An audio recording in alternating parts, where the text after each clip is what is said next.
अस्सलाम वालेकुम दोस्तों, अपनी नेक्स्ट वीडियो के साथ आपको वेलकम करता हूं अपने इस चैनल में। उम्मीद है सब खैरियत से होंगे। तो चलते हैं आज की अपनी अहम न्यूज और इन्फॉर्मेशन की जानब।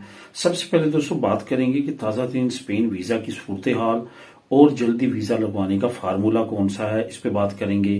काफी दोस्तों के ताज़ा तरीन अपडेट्स के बारे में क्वेश्चन आ रहे हैं, कमेंट्स आ रहे हैं, तो इस टॉपिक को कवर करूंगा सबसे पहले। उसके बाद स्पेन नेशनलिटी अप्लाई करने से पहले कौन सा एक काम है जो लाजमी तौर पे आपने करना है, वरना आपको बाद में प्रॉब्लम का सामना करना पड़ सकता है। टाइम भी जाया होगा और आपकी मेहनत भी जाया होगी, इसके साथ साथ आपके पैसे भी जाया होंगे। तो इस पे बात करेंगे। स्पेन हुकूमत की तरफ से एक अहम रिलीफ की अनाउंसमेंट की गई है, इम्प्लीमेंटेशन शुरू हो चुकी है, इसको कवर करूंगा। और आखिर में बात करेंगे कि स्पेन पासपोर्ट और कार्ड की तजदीद का जो टाइम लाइन है वो क्या है और क्या अहम इंफॉर्मेशन है जो आपके लिए जानना बहुत ज्यादा जरूरी है, इस पे बात करेंगे वीडियो के आखिर में।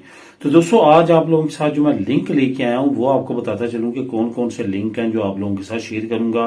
स्पेन हुकूमत की तरफ से जो अहम रिलीफ दिया जा रहा है, जिसके अनाउंसमेंट के बाद अब अमल शुरू कर दिया गया है, इसके बारे में बताऊंगा। तमाम ने गौर से सुनना है, काफी अहम इंफॉर्मेशन है।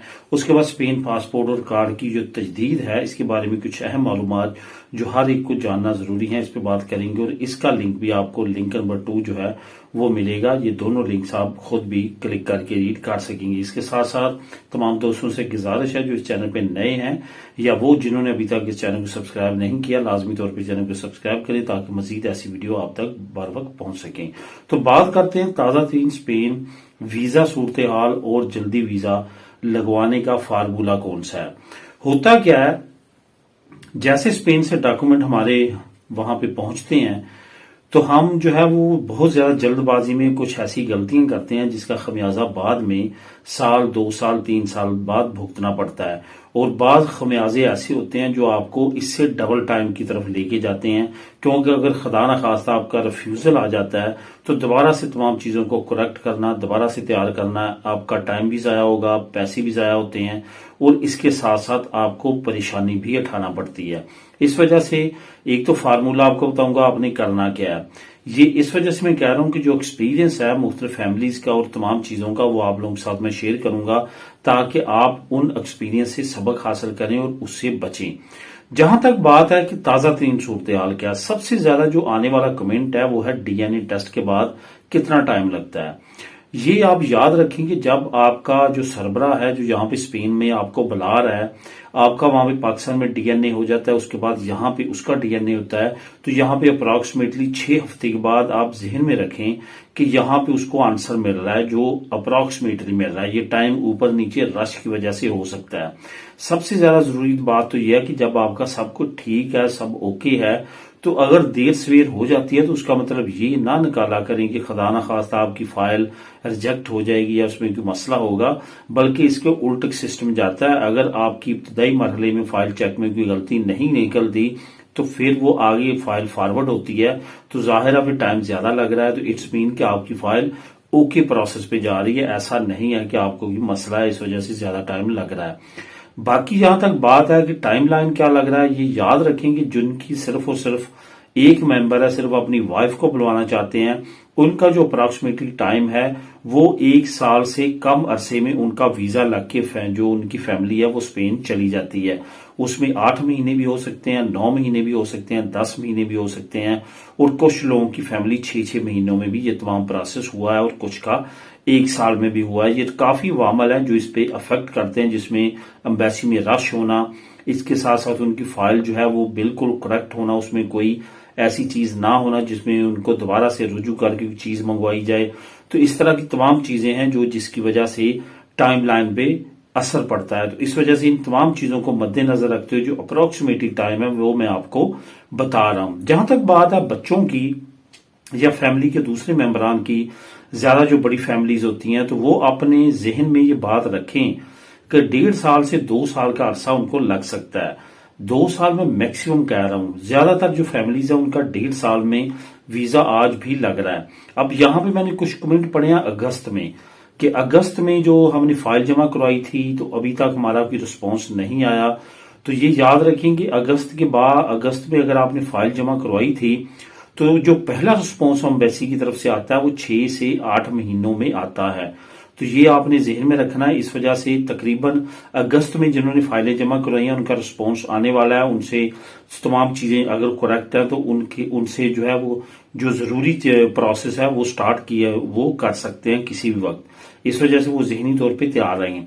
जहां तक वीजों की बात है तो मार्च, अप्रैल, मई इन लोगों के जो वीजे हैं वो प्रोसेस हो रहे हैं और उनकी इंशाल्लाह ताला जो है बहुत ज्यादा उम्मीद है कि आने वाले 3-4 महीनों में इन लोगों के बाद जो है वो अगले महीनों वालों की बारी आना शुरू हो जाएगी। चीज वही है कि आपने अपनी फाइल को सही तौर पे तैयार करना है, तो फिर आपको कोई भी किसी तरह की भी परेशानी नहीं है। अब यहाँ पे कुछ जरूरी चीजें हैं जो मैं आप लोगों के साथ शेयर करूंगा, कुछ एक्सपीरियंस शेयर करूंगा मुख्तलिफ फैमिलीज के। कतन ये ना सोचें कि उनको पता नहीं चलेगा, कतन अपने दिमाग में ये चीजें ना लेके आए कि उनको पता नहीं चलेगा हम ये कर लेते हैं, उनको पता नहीं चलेगा हम अपनी बहन के बेटे को या बेटी को अपने बच्चों में शामिल कर लेते हैं, उनको पता नहीं चलेगा ये जो छोटी सी मिस्टेक है हो सकता है उनकी नजरों से गुजर जाए।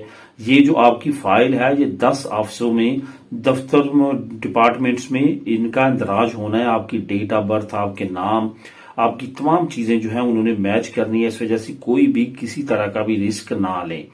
जो मैं एक्सपीरियंस अभी आप लोगों के साथ शेयर कर रहा हूं ये मुख्तलिफ फैमिलीज के साथ हुआ है। इसका बेहतरीन फार्मूला ये है, जब आप स्पेन में अपने डॉक्यूमेंट भेजें उस वक्त उससे पहले नादरा का तमाम रिकॉर्ड निकलवा लें, यूनियन काउंसिल का तमाम रिकॉर्ड निकलवा लें और उसको एक टेबल पे रख के तमाम डॉक्यूमेंट को जो आपको इस तमाम प्रोसेस में चाहिए वो रख लें सामने और उनके तमाम की तमाम चीजें जो है वो मैच करें, जिसमें डेट्स भी हैं, जिसमें नामों की स्पेलिंग भी है, हर चीज को मैच करें। उसके बाद अपना प्रोसेस शुरू करें। अभी आपका अगर 1 महीना ज्यादा लगेगा वो बाद में 1 साल ज्यादा लगने से बेहतर है। इस वजह से इस फार्मूले को जहन में रखें, तमाम चीजों को पहले मैच करके उसके बाद अपना प्रोसेस जो है आगे बढ़ाएं। इंशाल्लाह ताला आपकी प्रोसेस में कोई ज्यादा देरी या प्रॉब्लम नहीं आएगी। अब दोस्तों बात करते हैं कि स्पेन नेशनलिटी अप्लाई करने से पहले ये कौन सा काम है जो आपने लाजमी तौर पर करना है और करना चाहिए। ये मैं खास तौर पर उन फैमिलीज को लाजमी तौर पर कहूंगा जिन फैमिलीज का दरमियान में रेजिडेंट कार्ड किसी न किसी वजह से एक मरतबा रिजेक्ट हुआ, उन्होंने दोबारा अराइगो में पेपर लिए या उन्होंने दोबारा से नए प्रोसेस करके अपनी फैमिली को पेपर दिलवाए। ये बहुत सारी फैमिलीज हैं जो इन मुतासरीन में शामिल हैं।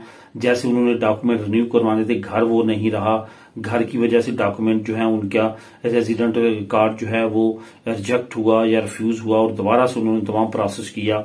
इन तमाम चीजों को लाजमी तौर पे आपने जहन में रखना है कि ये जो फैमिलीज हैं इन्होंने क्या करना है। करना क्या आपने अपनी इनकी नेशनलिटी अपनी फैमिलीज की जमा करवाने से पहले, अगर तो आप अपने बिहार पे यानी कि आपको नेशनलिटी मिल चुकी है, आपने तरखेता जो है वो कम्युनिटारिया दिलवाया अपनी फैमिली को, उसके 1 साल के बाद आप उनकी नेशनलिटी अप्लाई कर रहे हैं, फिर तो इस कैटेगरी में आप नहीं आते।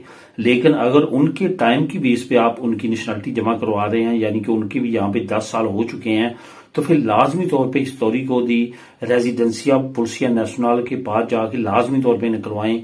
उसके बगैर बिल्कुल भी स्पेन की नेशनलिटी जमा ना करवाएं। बहुत सारी फैमिलीज, बहुत सारे लोगों ने ये काम नहीं किया, नेशनलिटी डायरेक्ट जमा करवाई और उनके टाइम भी जाया हुआ, पैसा भी जाया हुआ और परेशानी अलहदा से उठानी पड़ी। अब दोबारा से केस तैयार करके पाकिस्तानी डॉक्यूमेंट वो सारे तैयार करके दोबारा से उनको केस इनपुट करना पड़ेगा। अब दोस्तों बात करते हैं कि स्पेन हुकूमत की तरफ से एक अहम रिलीफ की अनाउंसमेंट जो की गई थी उस पर अमल दरामद शुरू कर दिया गया। ये रिलीफ थी कि तमाम 14 साल से कम उम्र के जो बच्चे हैं उनका जो डेंटिस्ट का ट्रीटमेंट है वो बिल्कुल फ्री कर दिया जाएगा। उसके साथ साथ अगर खुदा ना खास्ता किसी फैमिली का अपाहज बच्चे हैं, मजदूर बच्चे हैं, उनका फ्री कर दिया जाएगा। इसके साथ साथ जो मजदूर हैं, जो कैंसर वगैरह के पेशेंट्स हैं या इस तरह की और सीरियस मर्ज में मुब्तला हैं, उनके भी डेंटिस्ट का जो फ्री ऑफ कास्ट उनका इलाज किया जाएगा। इसके साथ साथ जो प्रेग्नेंट औरतें हैं इनके भी दांतों का इलाज जो है वो बिल्कुल फ्री हुकूमत की तरफ से किया जाएगा, जो अब तक नहीं था। तो इससे आप फायदा उठा सकते हैं। इसकी मजीद डिटेल जानने के लिए लिंक नंबर 1 नीचे मौजूद, आप क्लिक करके इसको खुद भी रीड कर सकते हैं। दोस्तों आखिर में बात करते हैं कि स्पेन पासपोर्ट और कार्ड की तजदीद और इसका टाइमलाइन। सबसे पहले तो आपको ये बताता चलूं कि 5 साल से जो छोटे उम्र के बच्चे हैं उनको कार्ड और पासपोर्ट 2 साल का ही इशू किया जाता है। इसके बाद जो 30 साल से छोटे हैं उनको 5 साल का ही कार्ड या पासपोर्ट इशू किया जाता है। जो 30 साल से बड़े हैं उनको 10 साल का कार्ड या 10 साल का पासपोर्ट ही इशू किया जाता है। इनके खत्म होने से 6 महीने पहले आप इनकी तजदीद करवा सकते हैं। ये याद रखें कि अगर कार्ड है तो वो आपके स्पेन की टेरिटरी के अंदर ही जो कोमिसारिया पुलिसिया नेशनल है वहां पे करवाना है। अगर आपका पासपोर्ट है तो आप दुनिया की किसी भी स्पेन की कौंसिल या एम्बेसी से उसको रिन्यू करवा सकते हैं और सफर कर सकते हैं। तो दोस्तों ये थी आज की अहम न्यूज और इन्फॉर्मेशन। मिलेगी नेक्स्ट वीडियो में नई अपडेट्स के साथ। अल्लाह हाफिज।